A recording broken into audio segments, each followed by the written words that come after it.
आज जिस विमान का क्रैश हुआ उस विमान के बारे में आज आपको हम कई एक्सक्लूसिव जानकारी बताने जा रहे हैं, इसलिए इस विश्लेषण को बेहद ध्यान से देखिए। इस क्रैश के साथ 3 सवाल खड़े होते हैं। पहला, प्लेन के टेक ऑफ के साथ क्या बड़ी तकनीकी दिक्कत हुई? दूसरा, तकनीकी दिक्कतों की क्या क्या संभावनाएं हो सकती हैं? तीसरा, क्या प्लेन के क्रैश होने की कोई और वजह थी?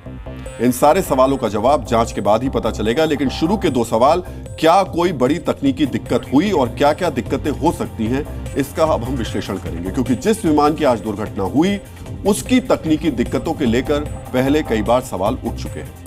अहमदाबाद से लंदन जाने वाले जिस विमान का क्रैश हुआ उस विमान का नाम बोइंग 787-8 ड्रीम लाइनर है।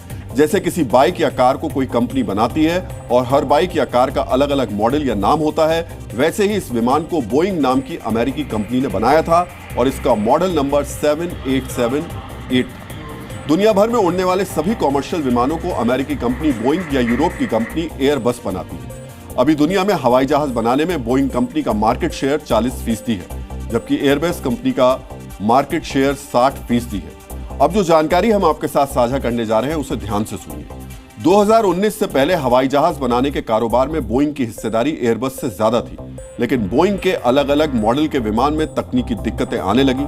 अमेरिका सहित पूरी दुनिया में इस पर सवाल खड़े हुए और इसलिए बोइंग कंपनी के हवाई जहाज की मांग धीरे धीरे घटती चली गई और एयरबस कंपनी ने हवाई जहाज की मांग उसकी लगातार बढ़ती गई। अहमदाबाद में बोइंग के जिस विमान 787 का क्रैश हुआ उस विमान की तकनीकी दिक्कतों को लेकर काफी विवाद हुआ है। इस कंपनी के तकनीकी दिक्कतों को लेकर कब क्या विवाद हुआ, इसे जानने से पहले आपको ये समझना जरूरी है कि बोइंग 787 विमान क्या होता है।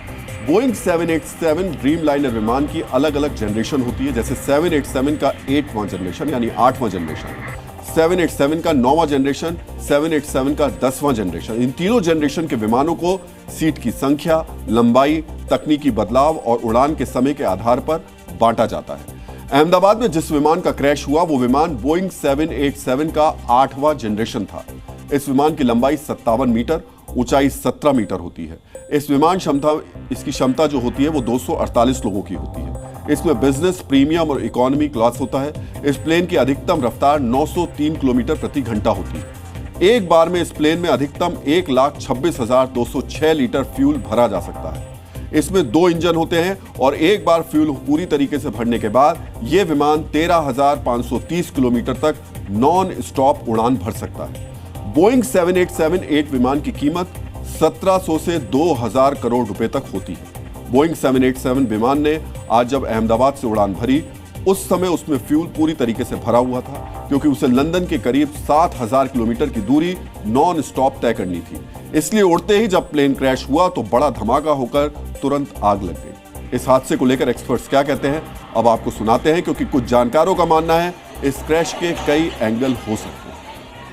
पावर लॉस हुई है। टोटल पावर लॉस कैसे हुई है? अब ये देखिए एयरक्राफ्ट है ये, और इसके विंग के अंदर टैंक होते हैं और पेट के नीचे एक तीसरा टैंक होता है जो फ्यूल मैनेजमेंट करता है। ये एयरक्राफ्ट जब लैंडिंग वो होता है तो उसका ऐसे आपको लगेगा कि धीरे से पीछे से बैठेगा, टेक ऑफ के टाइम सीधे ऊपर जाता है। गौर से मैं आम भाषा में बताना चाहता हूँ, लेकिन ये इस एयरक्राफ्ट ने उतरना शुरू कर दिया टेक ऑफ होते ही 1.5 मिनट के अंदर। पायलट ने मेड ए कॉल भी करी और मुझे ऐसा लगता है, मेरा अपना एक्सपीरियंस पिछले 40 सालों का कहता है कि ये सैबोटाज है। ये कंप्यूटर हैक किया गया है और बहुत आसानी से किया जा सकता है, और मैं इसको दावे से कहता हूँ कि इसका CVR चेक होगा और जो इसका डाटा रिकॉर्डर चेक होगा, आप देखिएगा उसमें बड़ा लंबा समय लगेगा। Zee News।